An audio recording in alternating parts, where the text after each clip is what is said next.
L'intérêt pour les habitants de la cité, c'est de voir comment ils peuvent restaurer, réhabiliter leur maison avec un certain nombre de techniques traditionnelles qui font qu'ils contournent les problèmes d'humidité, un certain nombre de problèmes techniques, tout en restant dans une structure traditionnelle, de patrimoine ordinaire et qui est complémentaire des temples de Confucius, etc. Donc on est dans un patrimoine urbain qui se décline du patrimoine monumental au patrimoine ordinaire. Exemple au cœur de la cité Ming. Le bureau de l'urbanisme a recensé alentour un patrimoine qu'aucun touriste ne visite. Au fond de ces ruelles se cachent les petites maisons à cour. Un modèle qui date de près de 20 siècles. Autour d'une petite cour, 3 bâtiments, dont le principal fait face au sud. La cour est l'espace central de toute la vie de la famille. On ne peut pas comprendre la maison chinoise si on ne sait pas que c'est d'abord un temple. On suppose qu'à l'Antiquité, les Chinois vivaient avec leurs morts. Cette relation avec les morts est extrêmement importante. Ce qui fait que, avant la Chine communiste, c'était le siège du temple des ancêtres. On est obligé de garder les tablettes des ancêtres sur plusieurs générations, et donc on les enterre ailleurs, mais on fait respectueusement un autel des ancêtres avec les tablettes pour chacun des ancêtres. Et donc, cette partie principale, c'était celle qui accueillait le temple des ancêtres. Pierre ne résiste pas à l'envie de pousser la porte de la maison, après en avoir demandé la permission à ses habitants. La première pièce est restée la pièce principale. Il ne lui manque aujourd'hui que les tablettes des ancêtres. Alors, c'est plus l'autel des ancêtres, mais ça y ressemble, quoi. Avec la chambre. La chambre principale, avec son lit à moustiquaires, quelques meubles et peu d'espace. Mais un modèle de patrimoine à préserver pour les architectes, avec les questions pratiques que cela pose. D'un côté, effectivement, il faut encourager la préservation. En même temps, les habitants de la cité Ming aspirent aussi à un confort plus important. Ces 4 bâtiments isolés, ça pose des problèmes pour la vie de tous les jours.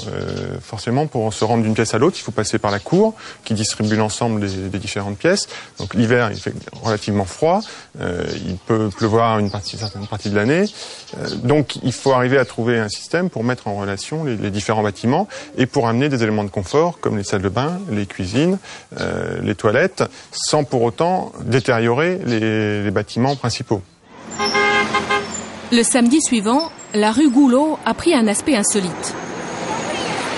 De grands panneaux d'information ont été montés et la foule se presse, au milieu de laquelle Frédéric se démène. C'est la 2e année que se tient la journée du patrimoine, un événement encore assez neuf, mais qui fait recette. Il faut dire que l'équipe de Frédéric a bien fait les choses.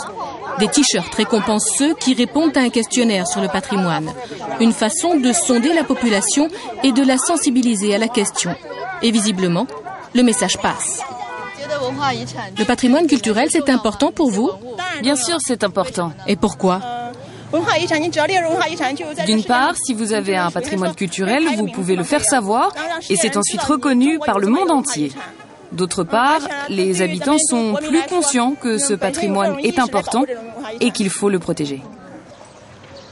Tout au nord de la cité Ming, à l'extérieur des remparts, un autre périmètre sacré.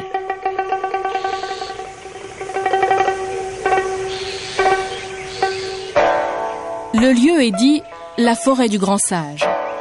Un domaine de 200 hectares, plus vaste encore que la cité Ming.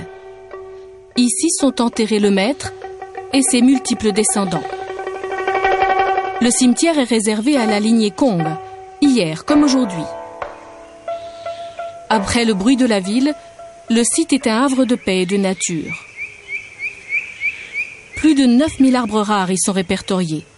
On y trouve aussi beaucoup d'herbes médicinales. C'est là que nos architectes ont décidé une dernière promenade, sous la conduite de 2 guides d'exception, Kong Jingdi et Kong Tao, les descendants au 73e et 74e degré de Confucius. Le calme de la nécropole est la première chose qui séduit Cécile Vigne. C'est vrai qu'ici, ça a un sens particulier. On a l'impression de rentrer dans une longue histoire et puis de découvrir à tous ces symboles, une manière d'appréhender le monde qui est complètement différente. Et puis c'est saisissant le contraste avec cette ville bourdonnante partout, et puis ici d'arriver dans un lieu très très paisible. C'est vrai que c'est assez troublant. Beaucoup plus serein, le jeune Kong Tao trouve ici matière à ressourcement.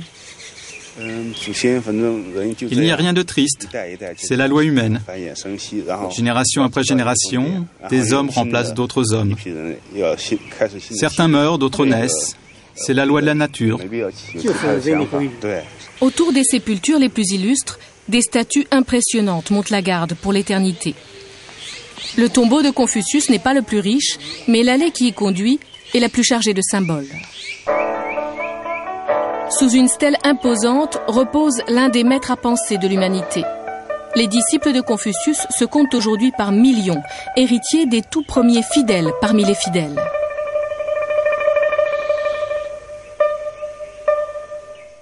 Nous sommes de retour